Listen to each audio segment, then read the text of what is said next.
Hi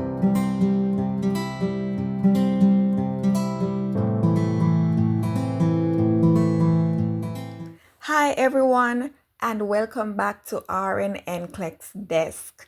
And today we're going to break down ABG interpretation in a way that's simple and easy to remember. Now, if you've ever stared at an ABG result and thought, oh no, what does this mean? This video is for you. By the end, you'll be able to look at pH, CO2, and bicarbonate and immediately know what's happening in your patient. Let's dive into it. So first, let's quickly remind ourselves about what ABGs measure. ABG stands for arterial blood gas, and it gives us important information about a patient's acid-base balance and oxygenation. So the key values we are looking at are presented before us, and it shows that pH has a normal value of 7.35 to 7.45, and we have CO2, which is carbon dioxide, as a normal value of 35 to 45 millimeters mercury. And we go down to look at bicarbonate, which is 22 to 26 mils equivalent per liter. We also look at our oxygen. Its normal range is 80 to 100 millimeters mercury. So the pH tells us if the blood is acidic or alkaline. The CO2 tells us the respiratory component, and the bicarbonate tells us the metabolic component. The oxygen, on the other hand, tells us the oxygen levels in the blood, but today we'll focus on an acid base first. So here is an easy 5-step method that you can use. So we're going to start with step 1, which is to look at the pH. Is the pH low or less than 7.35? Then it is acidosis. If the pH is high, which is higher than 7.45, then it is alkalosis. One example is 7.28. 7.28 is out of range and it is less than 7.35, which means that it is acidosis. That's very good. Let's move on to step 2. Look at carbon dioxide, CO2. CO2 is the respiratory component, and if the CO2 is high, it is going to be greater than 45. Remember, we said that the normal range for CO2 is 35 to 45. So if it's greater than 45, that means it is high and it's respiratory acidosis. If it is low, it is going to be less than 35, and we will say that it is respiratory alkalosis. So here's an example. If the pH is 7.28 and the CO2 is 50, the pH is already low, which shows that it is acidosis, and the CO2 is 50, which means that it is high. So the answer is respiratory acidosis. Let's look at step 3, and we're going to look at bicarbonate. Bicarbonate is the metabolic component, and if it is less than 22, that means it is low, and it is called metabolic acidosis. If it is higher than 26, it is high and considered metabolic alkalosis. Let's look at the example. If the pH is 7.28 and the CO2 is 50 and the bicarbonate is 24. So 24 tells us that the bicarbonate is normal. So the primary issue is respiratory acidosis.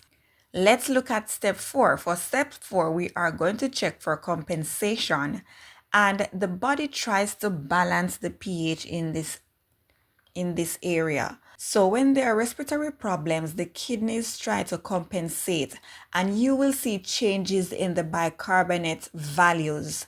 When the problem is metabolic, the lungs try to compensate, And this is where you will see changes in the carbon dioxide or the CO2.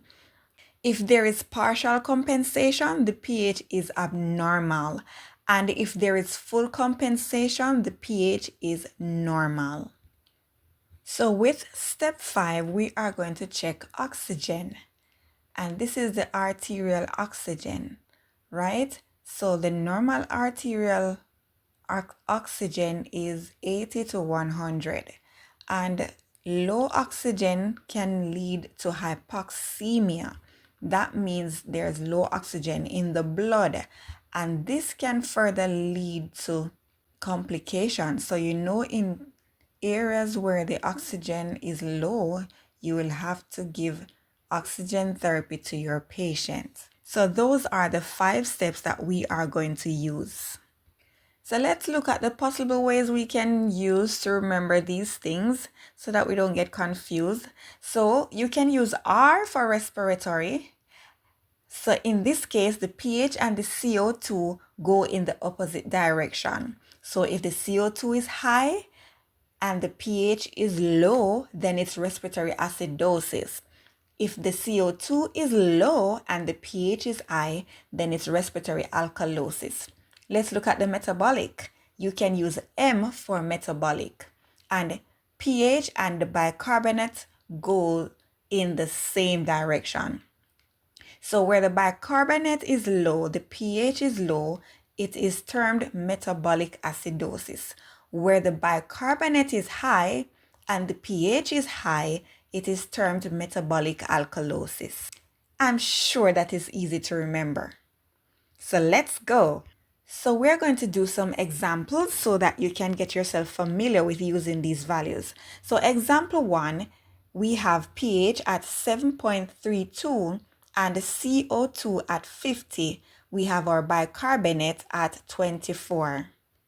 So how are we going to solve this issue? Step 1, we will notice that the pH is low, so this is acidosis. Step 2, we're going to check for CO2. We will realize that in this case, the CO2 is high. So you will realize that this is respiratory acidosis. Step 3, you will realize that the bicarbonate is normal, so no metabolic involvement. Therefore, with all of this information, we can conclude that this is uncompensated respiratory acidosis. Let's look at example 2. Example 2, we have the pH at 7.48 and we have the carbon dioxide at 30. We also have the bicarbonate at 22. What are we going to do now? We're going to go through our steps, check for the pH. We will realize that in this case, the pH is high and we will call it alkalosis. Step 2, what are we going to do next? Check for carbon dioxide. In this case, the carbon dioxide is low and this is termed respiratory alkalosis. Step 3, we're going to check our bicarbonate levels.